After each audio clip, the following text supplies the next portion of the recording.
Ces paysages à couper le souffle sont le quotidien d'un pêcheur passionné qui partage son temps entre la Côte d'Azur et les îles Canaries, où il s'adonne à une pêche du bord très sportive en dehors des sentiers battus.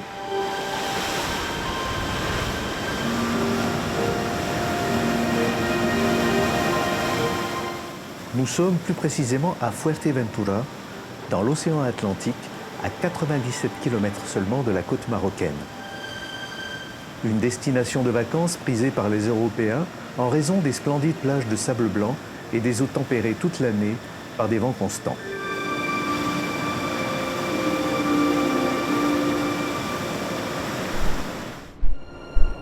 Avec Serge, accompagné de Mélanie venue passer une semaine de vacances, nous allons découvrir le sud de cette île qui sera pendant quelques jours notre domaine de pêche.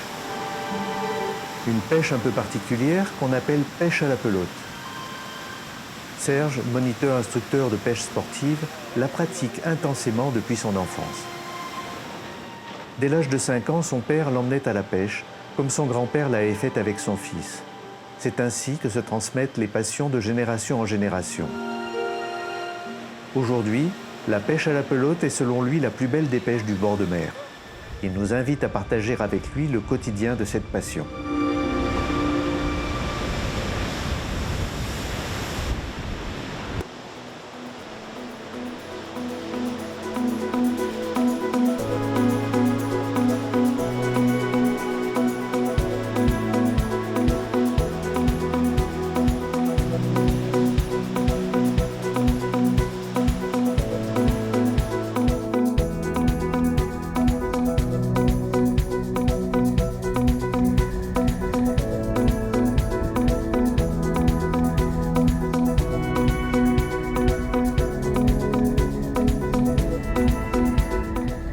Ce matin, nous avons pris la route en direction d'Arwi, un petit village de pêcheurs isolé sur la côte ouest de Fuerteventura.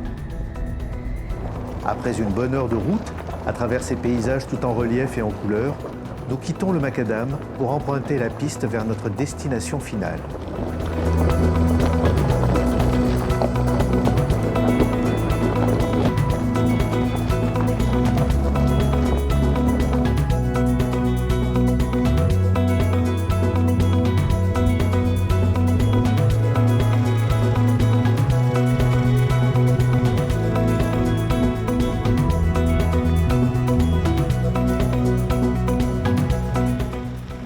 Grâce à l'agilité de son 4x4, Serge se fraye sans difficulté un chemin jusqu'à l'embouchure du canyon pour y installer notre campement de pêche.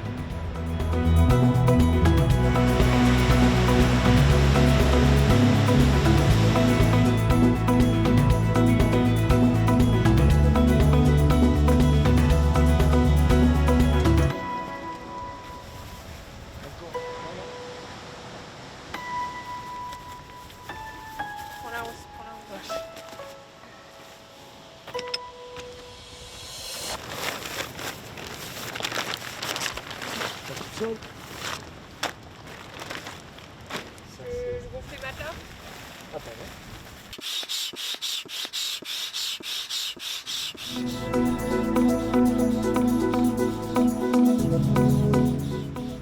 Je la connais, je la pratique cette île depuis pas mal d'années maintenant.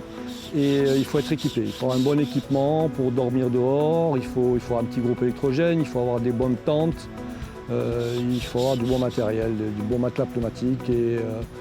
Voilà, matelas pneumatique, sac de couchage, tout ce qui va bien, la glacière avec de la glace, beaucoup de glace, si on reste 2, 3, 4 jours. Voilà, et puis surtout le 4x4. Si on n'a pas de 4x4, eh ben on ne peut pas venir dans des coins pareils.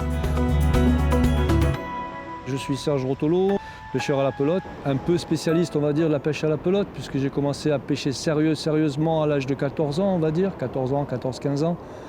Au Maroc, j'ai grandi là-bas, je suis né là-bas. C'est une technique de pêche qui vient de là-bas pour nous, pêcheur à la pelote. Après l'origine, il y a plusieurs histoires, mais bon, on va dire que ça vient du Maroc, entre guillemets. Il y a beaucoup de Marocains qui y pêchent encore. On est là sur Fuerteventura. Pourquoi? Parce qu'il n'y a pas beaucoup de pression de pêche, surtout professionnelle. Les filets sont interdits. Les pêcheurs amateurs, eux, cherchent plus la vieille, cherchent vraiment les grosses pièces. Nous, on est là pour passer du bon temps, pour se régaler en pêchant à la pelote, bien sûr. Si la mer est calme, on peut se mettre en front de mer. Il y a des zones, beaucoup de zones qui sont praticables, entre guillemets, par tous les temps. Temps fort, on peut se replier et sortir son épingle du jeu sur des zones qui sont protégées par plusieurs barres rocheuses avec des coulées où l'eau vient, pas mourir, mais vient alimenter ces coulées sur des marées montantes. Et on peut là prendre quelques poissons et s'amuser.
Quand la mer commence à monter, c'est bon, ça se calme.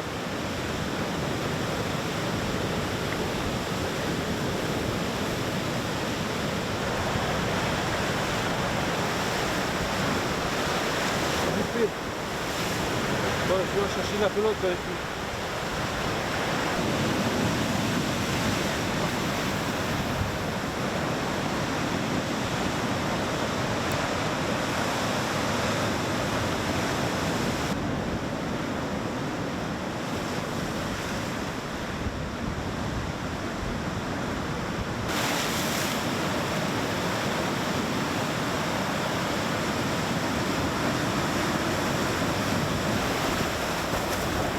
Le courant.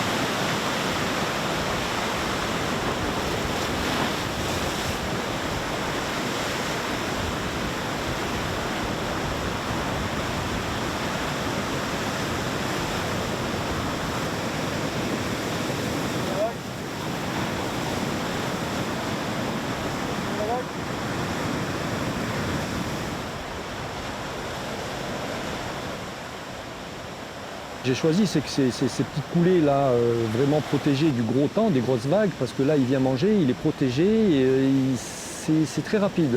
On va les toucher pendant 10 minutes, un quart d'heure, du temps que la mer monte. Dès que les coulées vont vraiment se remplir et que ça va bouger, le poisson va sortir et va se mettre à l'abri. Donc on choisit ces petites coulées vraiment pour essayer de voir si le poisson là, effectivement, on les trouve. On arrive à les trouver dans très peu d'eau et dans les endroits un peu calmes. Surtout quand la mer est démontée, quand on a des vagues de 4, 5, 6 mètres qui se développent à 200 mètres de nous et qui viennent se fracasser sur les rochers, sur les barres rocheuses. Les poissons, ils viennent, ils se faufilent, ils viennent manger parce que la mer elle arrive à décrocher quand même de la nourriture.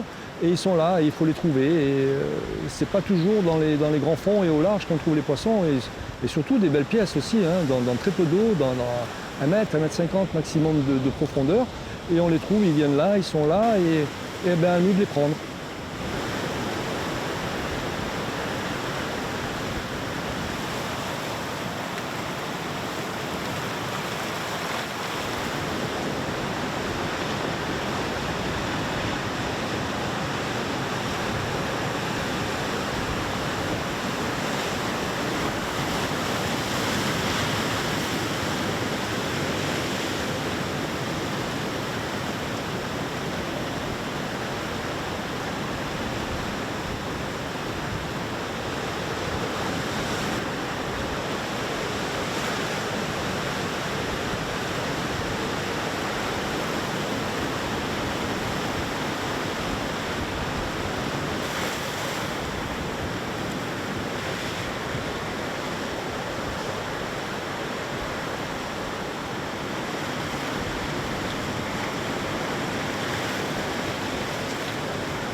Ça a bien mordu là. Ouais, t'as vu, mais là-bas j'ai perdu trop de temps et en plus je me suis fait tremper, t'as vu, la douche que je suis pris là-bas. Je l'ai vu arriver, j'ai dit je bouge pas. Je bouge pas parce que si jamais je glisse, et il n'y a pas une touche. T'as vu où ils sont là? Il n'y a pas d'eau, ils sont là, ils se réfugient là.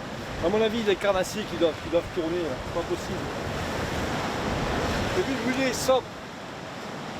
Mais le mulet, sop, ça, petit néron. Là je viens de faire une rascasse.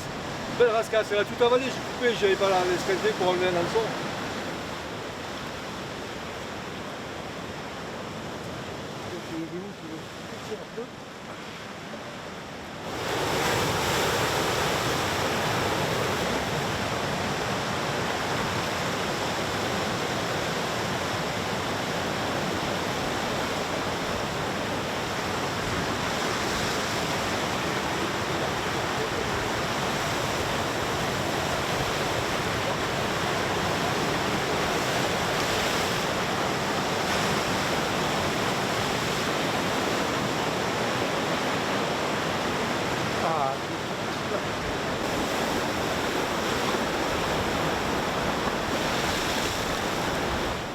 Les grossards semblent avoir déserté la zone.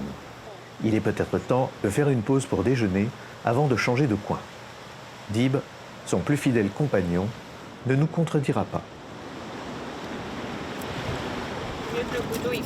Regarde lui, il s'est fait bouffer la queue, regarde. T'as vu un tassagal qui a voulu le manger.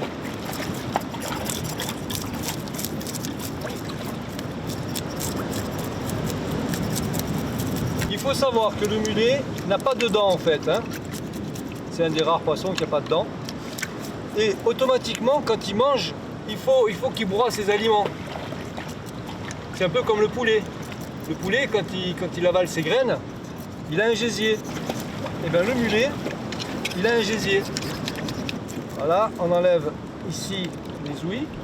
Et de suite, ici, à l'entrée des intestins, qu'est-ce qu'on trouve? On trouve le gésier ici. Tu vois, regarde. Voilà. Tu le nettoies bien et tu le manges comme un gésier de poulet. Tu vois, regarde.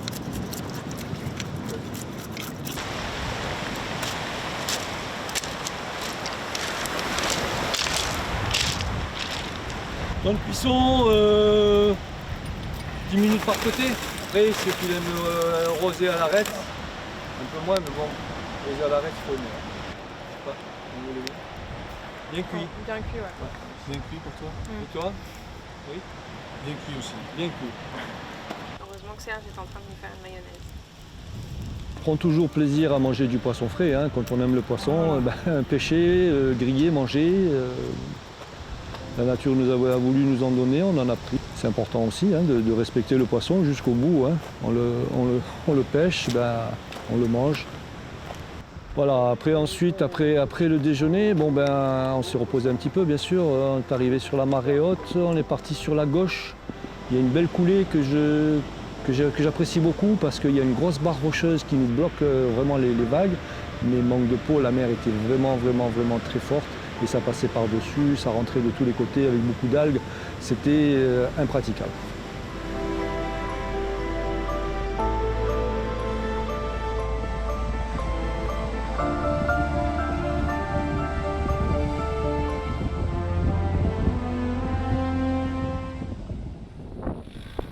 Les prévisions météo ne laissent entrevoir aucune amélioration dans les heures à venir. Pêcher dans ces conditions n'est pas si facile, c'est même dangereux. Serge nous propose de plier le campement et de rejoindre une zone qui est théoriquement moins exposée. C'est au sud, dans la péninsule de Jandia, derrière ces montagnes, que nous nous rendons le lendemain matin. Sur 14 km s'étend la magnifique plage de Cofete. Le spot de pêche s'appelle El Islote. Cette avancée rocheuse posée sur le sable est un bon coin pour pêcher également au lancer. Ce n'est pas Mélanie qui s'en plaindra, la pelote ne la tente pas vraiment. Elle préférera pêcher au leurre malgré les conditions extrêmes.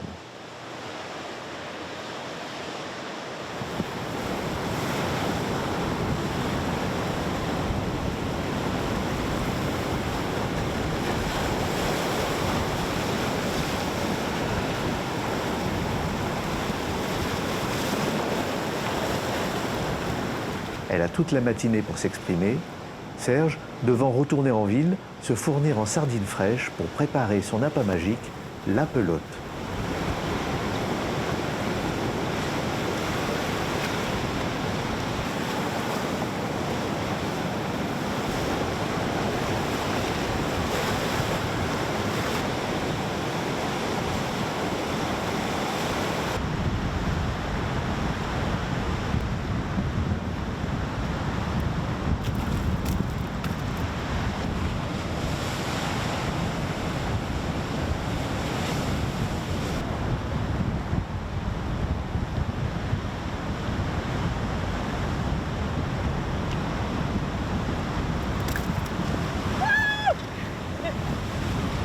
Ah là, je suis contente.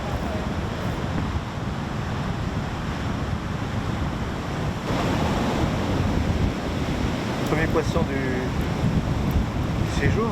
Et oui, premier vrai poisson, enfin vrai. Premier poisson du séjour. Ça remonte le moral hein, quand même. Ouais, on n'a pas forcément les meilleures conditions. On a un océan qui est assez déchaîné, beaucoup de courants, des très grosses vagues. Donc c'est vrai que pour la pêche au leurre du bord, c'est pas forcément le plus optimal. Et puis sans parler du vent. Là on pêche contre le vent, donc c'est encore plus difficile. Mais bon. Voilà. Là c'est la seule zone qu'on a un peu de calme. Et là ça brasse énormément de sable. Du coup il y a peut-être une carte à jouer. Les poissons sont peut-être du moins tout ce qui est par idée.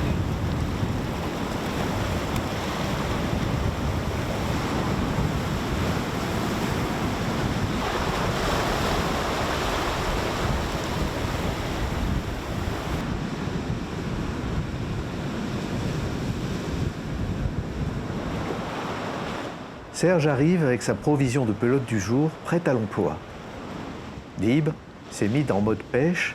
Il a compris que chaque flaque d'eau était susceptible de retenir prisonniers des petits poissons et des crustacés dont il raffole.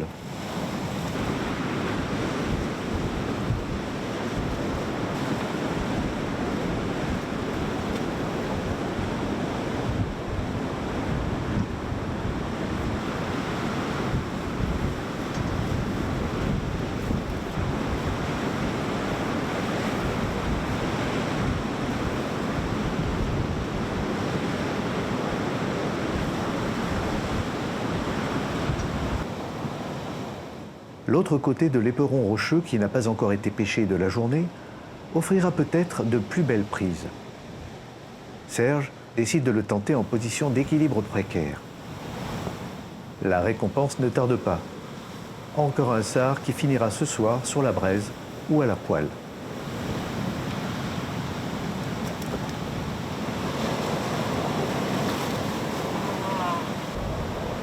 Poisson qui sont rentrés, ok.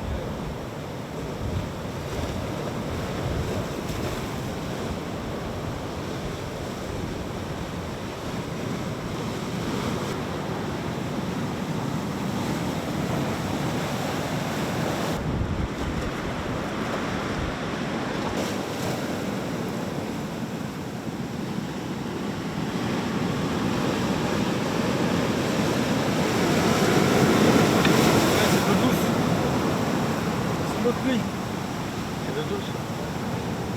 On va pouvoir accompagner les deux autres, là, le loup et le marbré. Trop dur. Trop de courant, la mer est démontée, le poisson il vient, tu vois, au début de marée montante, donc la précipite. Trop de courant. Espérons qu'elle se calme. On y va ? Allez.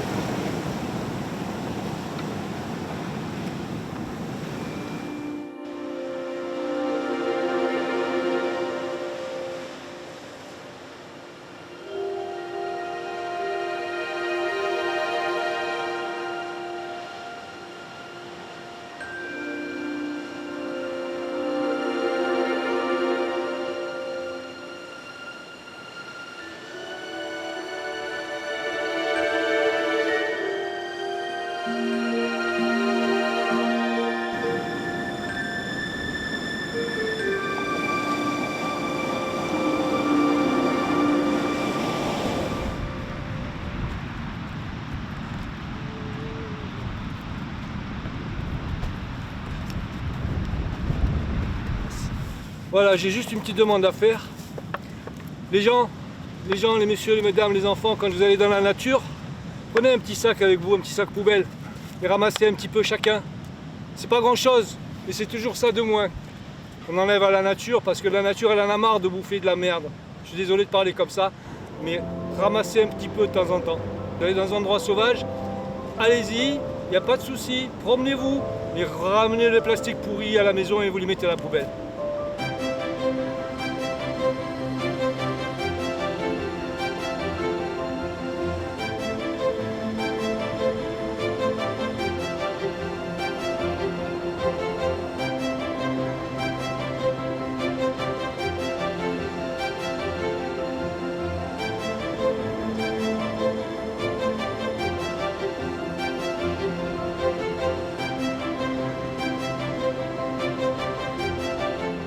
Après plus de 6 heures de pêche, ce ne sont finalement que 4 poissons qui rentrent avec nous à la maison du pêcheur. Serge et Mélanie ont tout donné, tout essayé, mais il y a des jours sans. Demain sera un autre jour.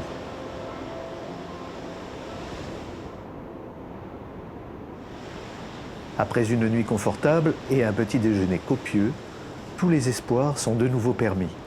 Serge nous a vanté le potentiel de la plage de Roque del Moro, accessible en 4x4 à l'extrémité sud de l'arc de Pofete où nous étions la veille.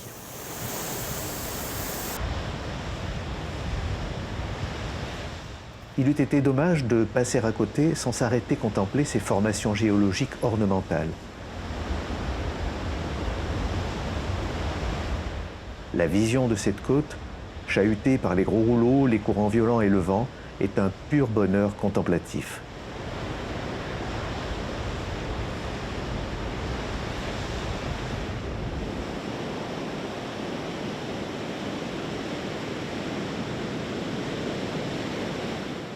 La beauté du lieu ne nous fait pas oublier le tumulte des vagues et la force du vent qui n'a visiblement pas l'intention de faiblir. La pêche s'annonce compliquée, que ce soit au leurre ou à la pelote.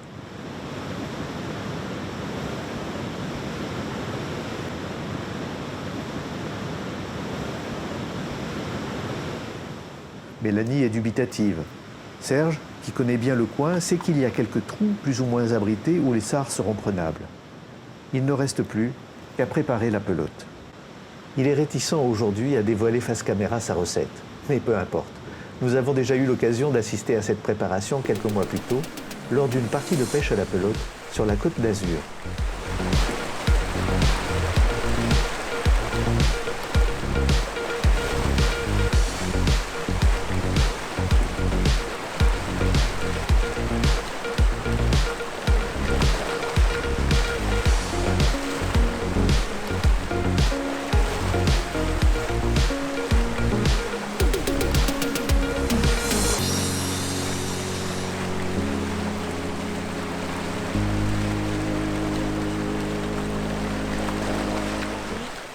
On utilise en grande partie toute la sardine.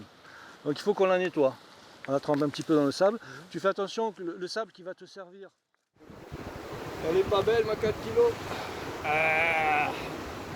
Et voilà. Ben après la dorade, ben voilà, c'est un beau mirou. Beau mirou.